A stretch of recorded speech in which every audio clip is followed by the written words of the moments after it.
This is episode 37 of the Leader Smith podcast, and I'm trying something new and experimental and different, and I really hope you like it. If you do, please reach out to me and let me know what you think about it. Even if you don't reach out to me, let me know what you think about it. Thanks. Stay tuned.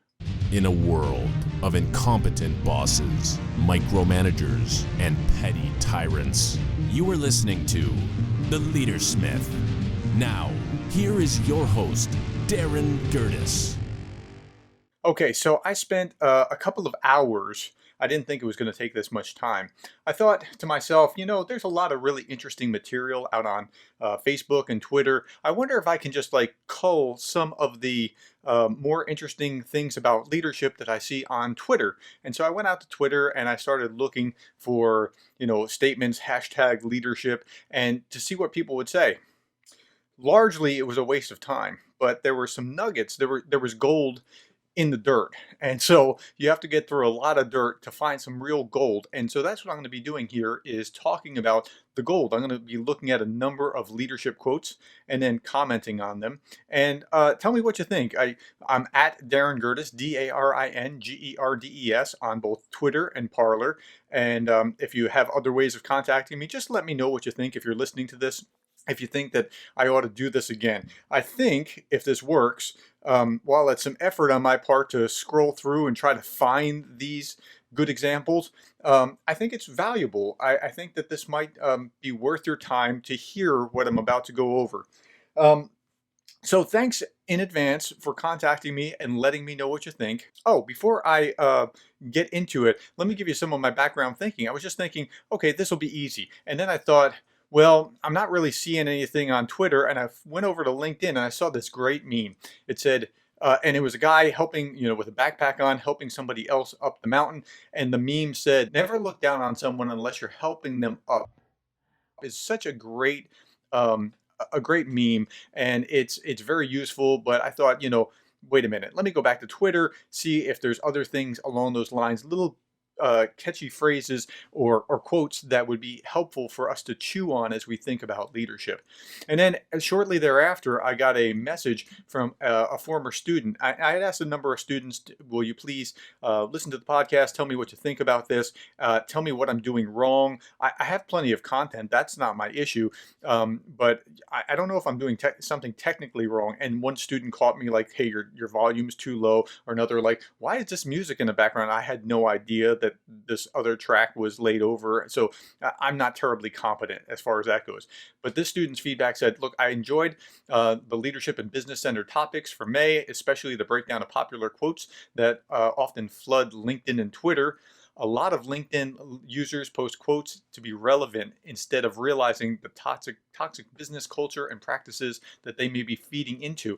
And that's really important. So one of the things that also caused me to go this direction was in reading that quote, I thought, yeah, there's a lot of really nonsensical quotes out there, like things that just don't, they shouldn't be out there. They're just bad. They lead you to wrong conclusions. And so I'm going to pick those that really resonated with me that I would expand, like if I was talking about this in class, that I would expand upon. First up is Stephen Covey. Now, it's a little creepy to see a Stephen Covey Twitter feed because he's dead. But somebody has a Stephen R. Covey Twitter feed where he's just whoever it is just posting Stephen Covey quotes. Anything that you read by Stephen Covey is worth reading.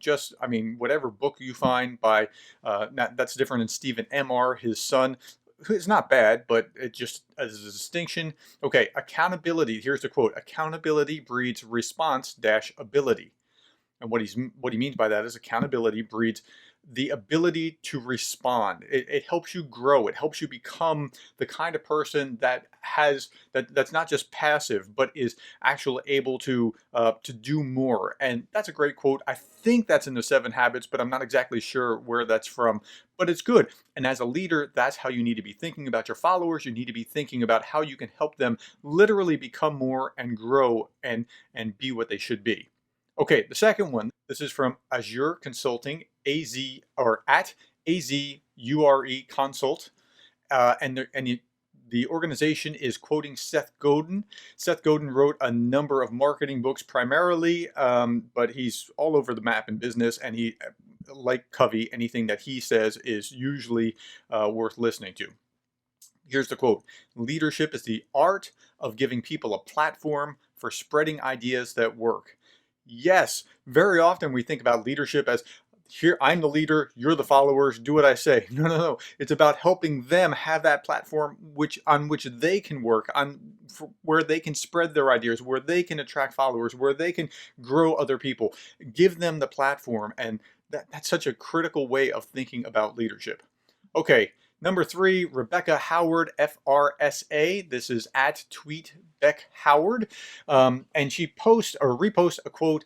It doesn't have an author name. It's a meme from The Shiny Mind. But it says this: "The most powerful drug in the world is kindness. It works for everyone. It's very hard to get the dose wrong, and it's free at the point of delivery." Kindness just works. There's no reason that I can see in business where you have to be cruel or hate-filled or a jerk or whatever. Just be kind. I use this quote in class from Peyton Manning, where he's just talking about, it costs the same amount of time to be a jerk or to be kind. So just be nice. Okay, so be kind. All right, so here's the 5th quote. It is from Jack Welch, posted by Spark Health Africa. And Jack Welch was the former CEO, a very famous CEO of General Electric. I remember talking about this quote once before in class. Quote: "Before you are a leader, success is all about growing yourself. When you become a leader, success is all about growing others." Unquote. Now, that is perfect. That is exactly right. And very often my students will come in not unpacking the differences between the two. There's a significant difference between being an excellent, productive individual and then being a leader. Being a productive individual may get you to be a leader. Like, you might have shown that you are so competent that you have been promoted to being a leader. But now that you're in that leadership position, your whole objective is to get work done through others, to empower them, to make them more, to make them better, that kind of thing. Okay, moving on to the next one. This is Francesco Pecoraro, at Frank Pecco, P-E-C-O-K. He says this. This is quoting Warren Bennis. Warren Bennis is one of the gurus of leadership, like one of the first scholars that was really big in the field of leadership. Said this, quote: "Leaders are people who believe so passionately that they can seduce other people into sharing their dream." That's a really interesting turn of phrase. So sometimes we talk about having a vision, like you just have to have a vision and then, make people do it. No, that's not it. Kouzes and Posner, I think, improve upon that by talking about having a shared vision. But here, again, leaders are people who believe so passionately, like it's their energy, their desire, their passion. They're so fired up about that they what? That they seduce other people into sharing their dream, that people are attracted to their dream because they are just so fired up and passionate about it. That is a very different model than what you see many people say. And this is why having a vision stops short. And I emphasize in class Kouzes and Posner's view of the shared vision, because if you just have a vision and then you just try to foist it on people, it often doesn't work. But if they believe so passionately that people are just compelled to it, not forced, there's a difference, that they're just attracted like moths to a flame, that's when you're leading. Okay, next. This is from Jerry McCann at @thememory_monk. And he quotes this: "If you think that you're too small to have an impact, try going to bed with a mosquito in the room," said Anita Roderick of the Body Shop. What a great quote, because this highlights that leadership isn't just about the position on top. It's not about being the top dog, or if only I was a CEO I'd be a leader. No, you can be a leader at any level, and you can have an impact regardless of your place in the organization or how big or small you are. Okay, next tweet from @PLinkLeadership. Quote: "You can do what I cannot do. I can do what you cannot do. Together we can do great things," said Mother Teresa. And there's something brilliant about that, because she's recognizing, and to the degree that you do this, you'll be successful as a leader. She's recognizing she can't do it all alone, nor does she have to do it all alone. But with teamwork, with working with other people's strengths and weaknesses, you can get things done.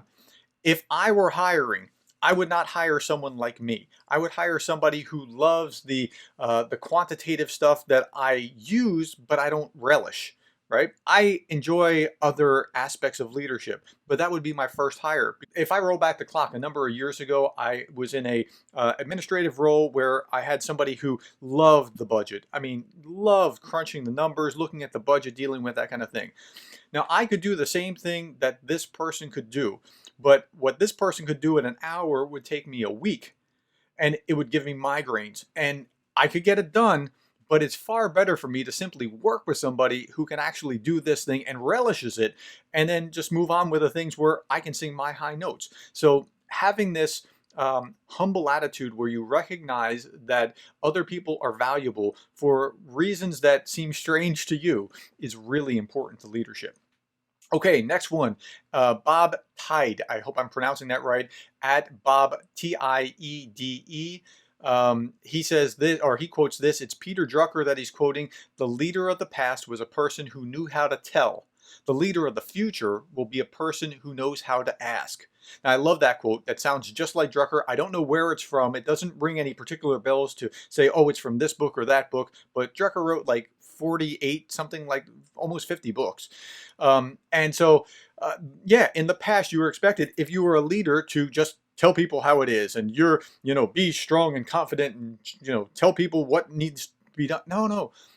What you need to do is ask. You need to find out where they are, how you can support them, what you can do to make them better, to get obstacles out of their way. But you don't know what obstacles are in their way until you ask. So the key to leadership as you move forward is asking, not telling. The leadership used to come from kind of a military model, and now we have shifted quite a bit to where we're really thinking in terms of, how can we empower? It's a different question. And then finally, this isn't exactly a leadership quote, but I think it's prescient for our times. This is posted by Daryl Black, at DARYLD Black, and it is a quote by Maya Angelou. And I think it's so profound for where we are right now in our society. It's less about organizational leadership than just everything going on in society. Here's the quote: "Hate, it has caused a lot of problems in the world, but it has not solved one yet." Unquote. And I think there's something really right about that. Hate causes a lot of problems. Anger causes a lot of problems. Look at your Facebook feed and see if you feel better after you read it or worse. I waded through a lot of this as I was going through trying to find these quotes today. And yeah, hate's not doing anything. It's just tearing down. You don't want to tear down. Actually, that was the title of yesterday's topic was Stop Tearing Down, Start Building Up. Hate's caused a lot of problems. But if you really want to get to solutions, that's not the path. Being critical, being angry, that's not the path. Start building up. Hate hasn't solved one problem yet. Okay, so I'm at the end of this episode because I try to keep this to about 15 minutes, 10 to 20, give or take.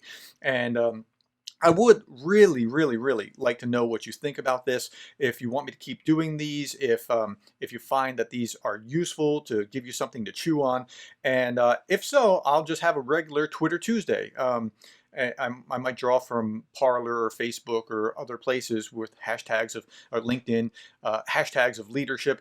But none of those sound as cool as Twitter Tuesday. So let me know what you think, and if you enjoyed this, and if you enjoy the podcast, just subscribe and you'll automatically have it entered into your feed. Thank you for your time, and I hope that this has helped you become the leader that you know that you can be, the kind of leader that you would want to follow.